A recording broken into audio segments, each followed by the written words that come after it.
En la ciudad de La Paz, un ingeniero desea diseñar un horno y para ello deberá calcular la temperatura de llama diabática, para de este modo elegir el material de construcción adecuado.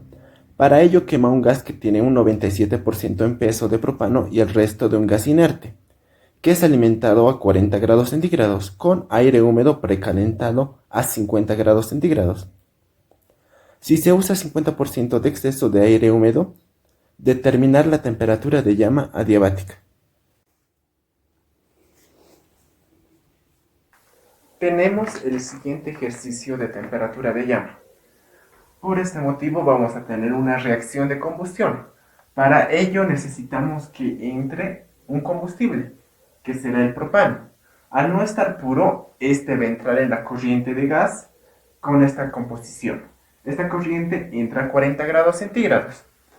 Y necesitamos, aparte del combustible, el comburente, que vendría a ser el oxígeno. Este va a entrar en la corriente de aire húmedo a 50 grados centígrados.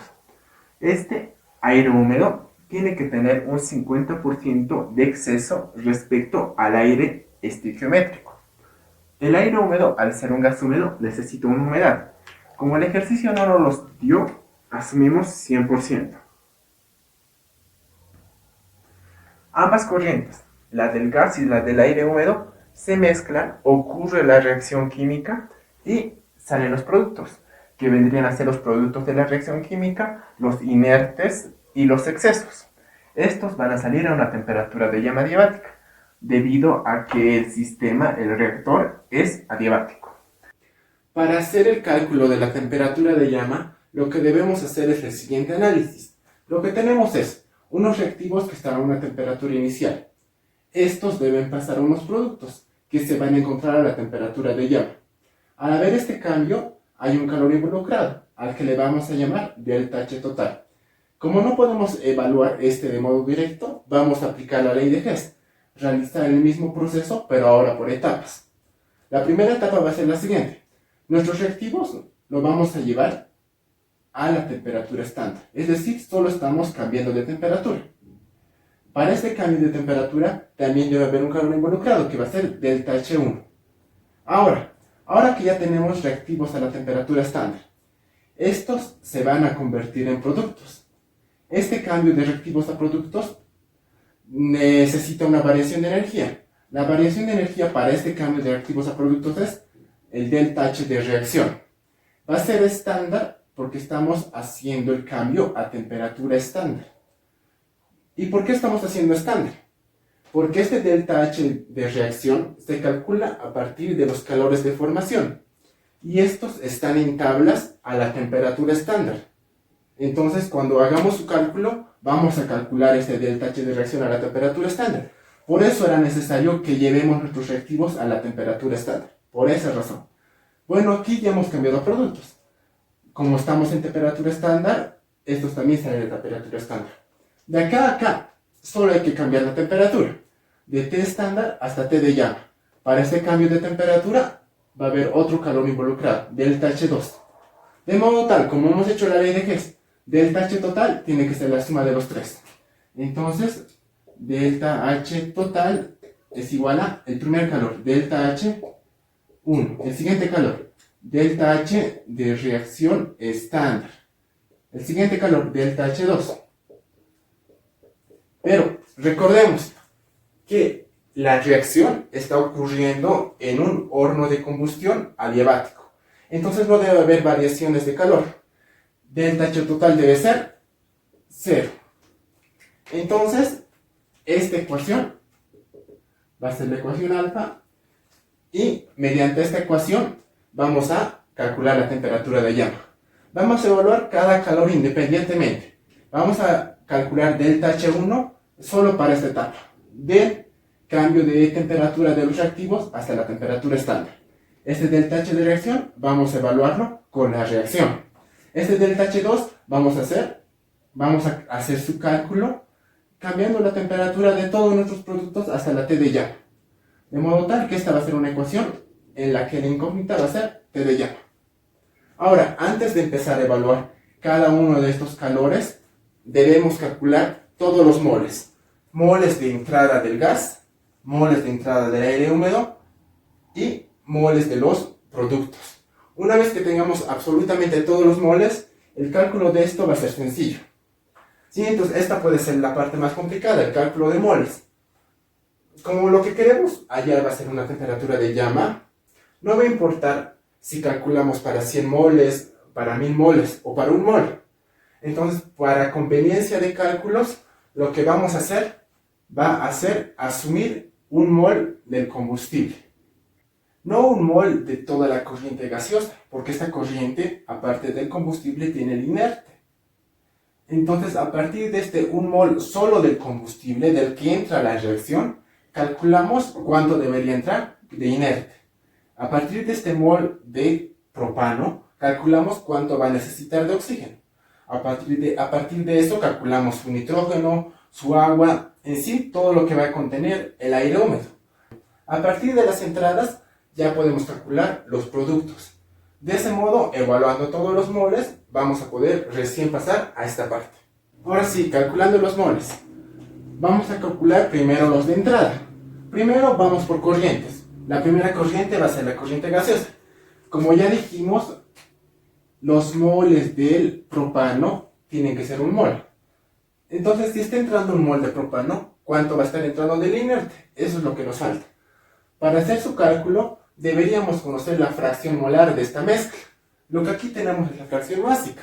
Entonces, calculemos primero la fracción molar de la mezcla de la corriente gaseosa. ¿Qué sería la fracción del propano? La fracción molar sería moles de propano sobre moles de propano más moles de inerte. ¿Pero qué es moles? Es masa por peso molecular. Entonces sería masa de propano por el peso molecular del propano. Abajo sería masa del propano por peso molecular del propano más masa del inerte por peso molecular del inerte. De este modo ya tenemos la fracción molar en función a masas. Pero lo que tenemos es porcentajes másicos. Para eso vamos a hacer el siguiente artificio. Si dividimos todo entre masa total, aquí arriba entre masa total y aquí abajo entre masa total, tendríamos masa parcial sobre masa total. Aquí abajo igual, cada uno. Ahora, si multiplicamos por 100% arriba y 100% abajo, masa parcial sobre masa total por 100%, ¿qué es? Porcentaje másico. Abajo se va a producir lo mismo, entonces sería porcentaje másico del propano por peso molecular del propano y abajo lo mismo, la suma de los porcentajes por su peso molecular. De aquí ya tenemos todo y podemos hallar la fracción del propano. Aquí ya con datos, el porcentaje másico del propano es 97 y su peso molecular 44, abajo lo mismo 97, 44, porcentaje 3%, peso molecular 4. De modo tal que la fracción molar del propano es 0,997. Si recordamos, la suma de las fracciones molares debe ser igual a 1. Como solo son dos componentes, la suma de las dos debe ser 1. ¿Cuánto sería 1 menos esto? Despejando la fracción del inerte, 0,003. Ahora sí, calculemos cuántos moles deberían entrar de inerte. Si partimos de los moles de propano, sabemos que debe entrar 1 mol de C3H8. Aquí vamos a utilizar la relación de las fracciones molares. Sabemos que nuestra mezcla debe tener esta composición, es decir, en nuestra mezcla debe haber 0,997 mol de propano por cada 0,003 mol de inerte. De modo tal que con eso se va a cumplir. Esta es la composición. Entonces, ¿cuánto me salen los moles de inerte? Si esto se me va con esto, me va a salir 0,003 mol. Sale lo mismo porque son fracciones muy alta y muy baja. Una vez que tenemos ya los moles de la corriente de gas, pasamos a los moles de la corriente de aire húmedo.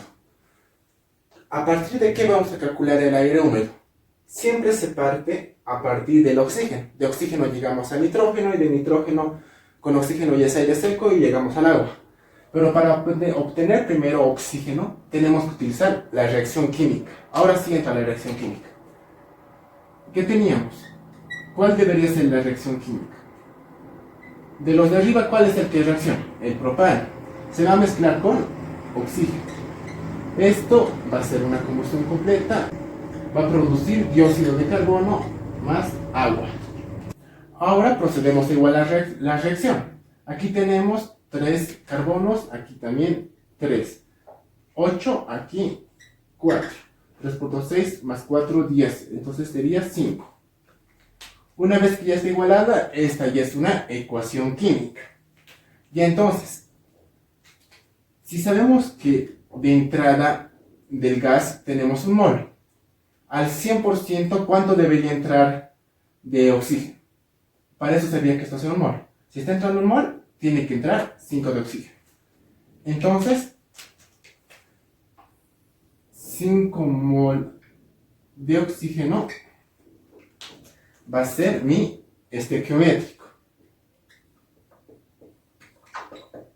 Pero ahora, el ejercicio nos dice que tiene que entrar con 50% de aire en exceso. Entonces, ¿cómo sería esto? Al estequiométrico, 5 mol de oxígeno, le multiplicamos su exceso. ¿Cuánto dice? 50%. Eso es 0,5. Entonces, esto va a ser el exceso.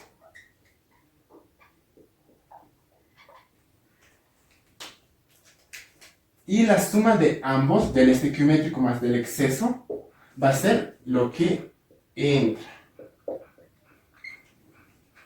En este caso sería 7,5 mol de oxígeno, ya incluido su exceso. De este modo, la cantidad de oxígeno que entra es 7,5 mol.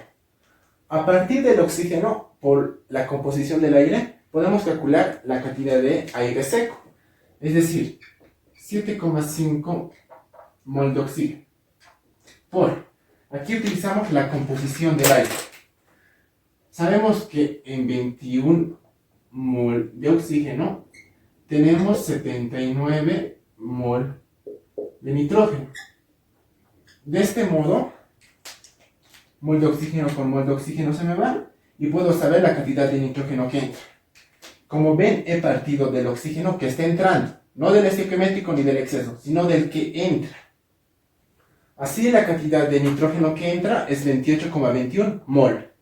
Hasta aquí hemos calculado los moles de entrada del gas a base de un mol del combustible, del propano. Hemos calculado cuánto debería haber entrado de este inerte, 0,03 moles. A partir de esto, mediante la reacción, hemos calculado el oxígeno estequiométrico. Del estequiométrico hemos calculado su exceso. La suma del estequiométrico más el exceso debería ser lo que entra. A base del oxígeno que entra, por la composición del aire, hemos calculado los moles de nitrógeno. Ahora, como es aire húmedo, nos falta ya los moles de agua que entran en esta corriente. Para ello debemos hacer lo siguiente. Como es un aire húmedo, tiene un gas seco y tiene un vapor. A cada uno le vamos a hacer una ecuación de estado. Entonces, este sería la presión del gas seco por el volumen del gas seco. Es igual a moles de gas seco por R por la temperatura del gas seco. Al vapor lo mismo. Sería presión de vapor, volumen del vapor, N de vapor, R y temperatura del vapor. Acá, como el gas seco y el vapor están entrando juntos en solo una corriente, que es el aire húmedo, volumen del gas seco es igual al volumen del vapor, porque entran juntos. Temperatura del gas seco es igual a la temperatura del vapor, entran juntos. De estas ecuaciones, esta le podemos decir la ecuación 1 y esta la ecuación 2, podemos dividirlas. Podría ser 1 dividido entre 2. Dividiendo 1 entre 2, nos queda presión de gas seco sobre presión de vapor es igual a moles de gas seco sobre moles de vapor. Adecuaremos la ecuación a lo que tenemos. ¿Qué vendría a ser el gas seco en este caso? Vendría a ser el aire seco. Aire seco. El vapor, ¿qué vendría a ser? El agua. Lo mismo este lado, serían moles de agua. Moles de gas seco serían moles de aire seco. De este modo, de esta ecuación despejamos moles de agua y ya podemos hallar los moles de agua que entraban en la corriente. Recordemos aquí una cosa más. Sabemos que la presión atmosférica, como es aire húmedo de la atmósfera, es igual a la presión del aire seco más la presión de vapor. Entonces la presión del aire seco vendría a ser, despejando de esta ecuación, la presión atmosférica menos la presión de vapor. Así, moles de agua pasa a este lado a multiplicar, esto pasa a multiplicar, esto a dividir. Sería presión de vapor sobre presión atmosférica menos presión de vapor. Moles de aire seco sería la suma de los moles que constituyen el aire seco, estos dos. Ahora, ¿qué es presión de vapor? Es humedad relativa por presión de vapor de saturación. Humedad relativa por presión de vapor de saturación. De esta ecuación ya tenemos todo y podemos evaluar moles de agua. Aquí con los datos. La humedad relativa es 100%, entonces es 1. La presión de vapor de saturación nos daba el ejercicio, era 92,51. Aquí abajo lo mismo, 92,51, humedad relativa 1. Presión atmosférica. Por eso nos ha dicho el ejercicio que se realizaba en La Paz. Entonces la presión atmosférica debe ser 495 milímetros de mercurio, porque estamos en La Paz. Moles de oxígeno, los que estaban entrando, 7,5, moles de agua, 28,21. De este modo, moles de agua es 8,21 mol. De este modo ya hemos calculado todos los moles de entradas. Y recuerden, todo lo hicimos a base de que entre un mol del propano. A partir de esta entrada de un mol, hemos calculado cuánto debería haber entrado del inerte. A partir de esto, mediante la estequiometría, hemos calculado el oxígeno estequiométrico. Hemos calculado su exceso, su suma debería ser lo que entra. A partir de los moles de oxígeno que entran, calculamos los de nitrógeno por la composición del aire. Y sabiendo que es un gas húmedo, hemos realizado las ecuaciones de estado, hemos relacionado moles y tenemos los moles de agua que deberían entrar en la corriente de aire húmedo. Al tener ya todas las entradas, podemos pasar a las salidas. ¿Cómo vamos a calcular las salidas? De nuevo, mediante la reacción química. Esta es la reacción química igualada. Si sabemos que está entrando un mol de propano, ¿cuánto debería producir de dióxido de carbono? Directamente su coeficiente estequiométrico. Lo mismo para el agua, directamente su coeficiente estequiométrico. Aquí viene la importancia de haber hecho un mol de esto, porque así las salidas directamente van a ser los coeficientes. 3 mol de dióxido de carbono y de agua es 4 moles. Porque el ejercicio no nos habla nada de rendimientos. Entonces, todo lo que entra estequiométricamente va a ser todo lo que sale estequiométricamente. Estos son los productos debido a la reacción química. Pero como ya lo dije anteriormente, en las salidas no van a salir solo los productos de la reacción química. ¿Qué más van a salir? Los inertes. Porque estos inertes han entrado a mi reactor. Se ha producido la reacción, pero la reacción solo ha involucrado esto. Entonces, todo lo que han entrado de inertes tiene que ser todo lo que salen de inertes. De acá, ¿qué tenemos un inerte? El primero, ¿no ve? Entonces, en las salidas también va a estar saliendo este inerte. Bueno, el inerte es lo mismo que entra, 0,003 mol. Ya. En el aire húmedo, ¿qué inerte está entrando? El nitrógeno. Entonces, todo lo que entra de nitrógeno también va a ser todo lo que sale de nitrógeno. 28,21. ¿Qué otro inerte tenemos en la entrada? Esta agua, ¿verdad? No se ha involucrado en que ocurra la reacción química. Entonces, al no involucrarse aquí, tiene que salir. ¿Cuánto ha entrado? 8,21. También sale 8,21. Ahora aquí hay una salida más. Aparte de que salen los productos de la reacción química, aparte de que salen los inertes porque no entran en la reacción, también tienen que salir los excesos. ¿Por qué? A ver, si aquí hemos metido un mol de propano, es mi reactivo limitante, claramente. Un mol de propano, ¿cuánto va a necesitar de oxígeno para que se lleve a cabo la reacción? 5 moles de oxígeno. Entonces, si estamos metiendo más moles de oxígeno, todo lo que esté entrando aparte de los 5 moles de oxígeno no va a reaccionar. Como no va a reaccionar, tiene que ser salida. Entonces, el oxígeno ha entrado 7,5, más de lo que necesitábamos. Por eso aquí lo he dividido. 5 moles eran los estequiométricos y 2,5 moles era del exceso. Estos 2,5 moles no van a reaccionar. Como no van a reaccionar, tienen que salir en los excesos. Entonces hay una salida más. Mol de oxígeno, 2,5 mol. Hasta aquí hemos hallado todos los moles, tanto de entrada por ambas corrientes, como los de salida, incluyendo los productos de la reacción química, los inertes y los excesos. Ya tenemos absolutamente todos los moles que involucran la combustión. Ahora, para no dejarlo todo así, lo que se realiza es colocar todos estos moles en una ecuación, parecida a esta, a la que vamos a llamar ecuación de trabajo. ¿Cómo vendría a ser la ecuación de trabajo? Va a tener este esquema. También va a tener una flechita que indica la separación entre reactivos y productos. Pero esta vez, lo que tengamos al lado izquierdo van a ser entradas, y lo que tengamos al lado derecho de la flechita van a ser salidas. Entonces, todas las entradas. ¿Cuánto entra de propano? 1 mol. Entonces sería 1 de C3H8 más 0,03 de inerte más 7,5 de oxígeno más 28,21 de nitrógeno más 8,21 de agua. Todas mis entradas me producen 3 de dióxido de carbono, más los moles de agua. Pero como en este caso hay 2 salidas de moles de agua, en la salida lo voy a agrupar solo en uno, ¿sí? Aquí no hay problema. En las salidas no va a haber problema, sería 12,21 de agua. La siguiente salida sería el inerte. ¿Cuánto sale? 0,003. Más del nitrógeno, 28,21. Más del oxígeno, lo único que me falta, 2,5. Ahora sí, ya tenemos toda la ecuación de trabajo con todos los moles que involucran entradas y salidas. Todo debería estar hacia un modo horizontal. Esto después de esto después de esto. Pero yo lo hice así por el espacio, nada más, ¿sí? Por si acaso.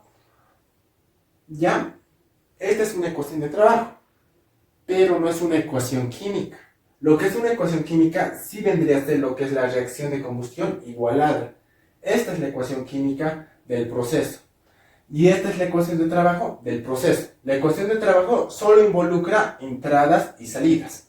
La ecuación química, reactivos y productos. Ya, como pueden ver aquí incluso tenemos inertes y todo. Entonces, como ya hemos calculado esto, todo lo demás ya no nos sirve. Una vez que, como les dije, tengamos moles, ya está expresada en la ecuación de trabajo, podemos calcular esto, el delta H1 de reacción y delta H2.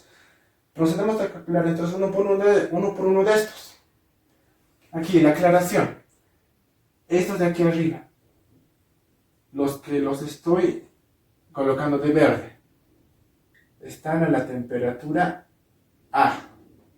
Están entrando, son entradas a mi reactor de combustión, 1 mol de propano más 0,03 moles de inerte a la temperatura A, que es 40 grados centígrados. Y estos de aquí abajo, los que los estoy subrayando con rojo, son entradas a mi reactor químico a una temperatura B. La temperatura B de 50 grados centígrados. Para que se entienda por colores, la temperatura B es de 50 grados centígrados. Ya. Y ahora los de salida. Los de salida, todos, por eso aquí me importaba mezclarlos o no mezclarlos. Todos salen a la temperatura de llama. Ya. Ahora debemos hacer el cálculo por etapas. Primero, delta H1. ¿Qué etapa involucra delta H1? La etapa en la que llevamos los reactivos de la temperatura inicial a la temperatura estándar. Las entradas, mejor dicho, ¿sí? Las entradas hay que llevar desde la temperatura a la que estén hasta la temperatura estándar. Como son dos entradas y cada entrada está a diferente temperatura, esto lo puedo dividir en dos. Es decir, delta H1 es igual a delta HA más delta HB. Delta HA va a involucrar la etapa en la cual llevo de la temperatura A a la estándar. Delta HB desde la temperatura B hasta la estándar. Sí, solo porque son distintas. Primero, delta HA. Delta HA, como es un calor que involucra solo un cambio de temperatura, ¿cuál sería su expresión? NCP por diferencial de T. Desde la temperatura que parte, en este caso es la temperatura A, hasta la temperatura que queremos llegar, la temperatura estándar. Como en este caso es más de 1, va a ser sumatoria de NCP. ¿Cómo vendría a ser esto? La integral desde la temperatura A es 40 grados centígrados, en Kelvin es 313, hasta la temperatura estándar, 25 grados centígrados, en Kelvin es 298. Ya, sumatoria del producto NCP. El primero, 1 mol del propano por el CP del propano, más ¿cuántos moles? 0,03 mol de inerte. 0,003 por el CP. CP del inerte. Todo por diferencial de T. CP del propano y CP del inerte nos dieron de datos.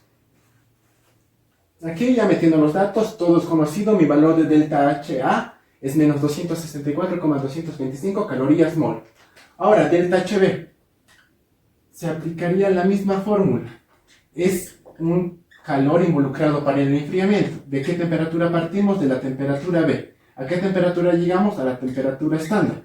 Como es más de 1, es sumatoria del N por el CP por el diferencial de T. El producto NCP, el primero, sería 7,5 mol de oxígeno por el CP del oxígeno. Más el siguiente, 28,21 mol de nitrógeno por el CP del nitrógeno. Más 8,21 por el CP del agua. Esto por diferencial de T. De nuevo, todo es conocido. Los CP nos dio el ejercicio. Aquí, delta HB. Como ya conocía todo, mi valor lo puedo hallar. Recordemos que delta H1 era la suma de delta HA más delta HB. Como ambos son negativos, es una suma de números negativos. Me sale delta H1 menos 81,83,138 calorías sobre mol. Que esté sobre mol significa que estamos evaluando por un mol del combustible. Sí, esto tal vez os puede servir más adelante. Aquí, una cosa más. Como pueden ver, hasta ahora, nuestros cálculos del delta H para cambio de temperatura, estamos realizándolo con la ecuación de trabajo. Porque estos son de los moles que entran. Si está entrando un mol del propano, si se va a enfriar hasta la temperatura estándar, se tiene que enfriar con el inerte. Si está entrando 7,5 moles de oxígeno, aun cuando solo este reaccione, todos se tienen que llevar a la temperatura estándar. Por eso se trabaja para los enfriamientos con la ecuación de trabajo. Ya conocemos delta H1, pasamos al siguiente calor, que es delta H de reacción. Involucra esta etapa, el paso de reactivos a productos a temperatura estándar. Delta H de reacción, ¿cómo se calcula esto? Como es debido a una reacción química, es la sumatoria de los N por delta H de formación de los productos menos la sumatoria de N por delta H de formación, pero ahora de reactivos. Como vamos a calcular el estándar, los calores de formación también van a ser estándar. Ahora, es delta H de reacción. ¿Cuál es la reacción? Es el paso de reactivos a productos mediante la reacción química. Esta es la reacción química. La reacción química igualada es con la que se trabaja para el delta H de reacción. No con la ecuación de trabajo, sino que con la ecuación química. Porque esta representa la reacción. ¿Qué vendría a ser? N por delta H de formación de productos. Tenemos dos. Sería 3 por delta H de formación estándar del dióxido de carbono, más 4 por delta H de formación estándar del agua, menos de los reactivos, 1 por delta H de formación estándar del propano, más 5 por delta H de formación estándar del oxígeno. Pero conocemos que esto vale 0, porque no hay delta H de formación para elementos. Acá, como ya tenemos delta H de formación de datos, todos son reemplazables, y delta H de reacción estándar me sale menos 488.528 calorías sobre mol. Esto, recordemos de nuevo, es por la ecuación química, porque solo los de la ecuación química son los que están reaccionando. Ahora, el siguiente calor que nos toca valor es delta H2. ¿Qué es? Es solo un calor de calentamiento, porque ya son productos. Hay que llevar de la temperatura estándar a la temperatura de llama. La misma fórmula de hace rato. Delta H2, entonces vendría a ser, desde la temperatura que partimos, la temperatura estándar en este caso, a la temperatura que llegamos, la temperatura de llama, por la sumatoria de los NCPs por esto diferencial de T. Ahora, ¿quiénes se van a calentar hasta la temperatura de llama? Ya no solo los de la ecuación química, ahora se van a calentar todos. Entonces, de nuevo, para este calentamiento, volvemos a la ecuación de trabajo. Todos se deben calentar. Entonces, ¿qué sería? Delta H2. Partimos de la temperatura estándar, eso es 298. La temperatura de llama no conocemos, lo dejamos así. N por Cp, el primero sería 3 por el Cp del dióxido de carbono, más el siguiente, 12,21 por el Cp del agua, más 0,003 el Cp del inerte, más, ¿qué es lo que sigue? 28,21 Cp del nitrógeno, más 2,5 Cp del oxígeno, todo por diferencial de T. Todos los Cp son datos, podemos hallar delta H2 en función de temperatura de llama. Aquí todos los Cp ya los reemplacé y delta H2 me sale T de llama menos 298 por 341,722. Esto es un delta T por el valor de la sumatoria del NCP. Solo puede ser delta T porque todo lo de dentro era constante, ¿verdad? Entonces, si cada uno lo meto, delta H1, delta H de reacción y delta H2, lo meto a esta ecuación alfa, se dan cuenta que mi única incógnita va a ser T de llama. Recordando de nuevo que delta H1, como era de enfriamiento hasta la temperatura estándar, se trabaja con la ecuación de trabajo. Delta H de reacción, solo reaccionan los de la reacción química, entonces se trabaja con la ecuación química. Delta H2, se deben calentar todos hasta la temperatura de llama, entonces de nuevo se trabaja con la ecuación de trabajo. Ya tengo mis tres deltas H, los reemplazo en la ecuación alfa, que es la sumatoria de los tres igualado a 0. Antes de esto siempre deben verificar las unidades. En este caso todo cumple, calorías mol, calorías mol, calorías mol, Kelvin. Este Kelvin solo es por este delta T. Entonces todo está cumpliendo, lo meto a mi ecuación y como ven solo es despejar temperatura de llama. Y ahora sí, por fin la respuesta es 1751,6 Kelvin. Haciendo un resumen de lo que hemos hecho, ha sido hacer el esquema de lo que pasaba en el proceso. Teníamos a raíz de esto esta ecuación, que nos indica que la sumatoria de los delta H por las etapas es igual a 0. Para evaluar esto, teníamos que ya primero los moles, ha sido tal vez la parte más complicada. Hemos asumido un mol del combustible, del propano. A raíz de eso hemos calculado los moles de cada uno de lo que entraba. Hemos calculado los moles que salían, hemos verificado qué más podía haber salido por ser exceso, por ser inerte.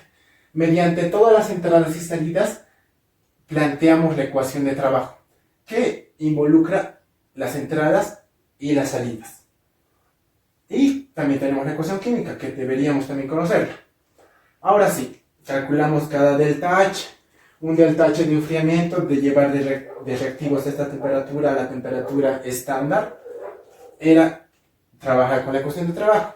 El delta H de reacción solo reacciona mediante la ecuación química, entonces solo teníamos que trabajar con esto. Y el delta H2 era elevar su temperatura desde la escala a la hora de llama. Como todo se calienta, de nuevo tenemos que trabajar con la ecuación de trabajo. Entonces, como ven, lo importante es hallar bien los moles, plantear bien esta ecuación de trabajo, y después el cálculo de los calores es bastante fácil.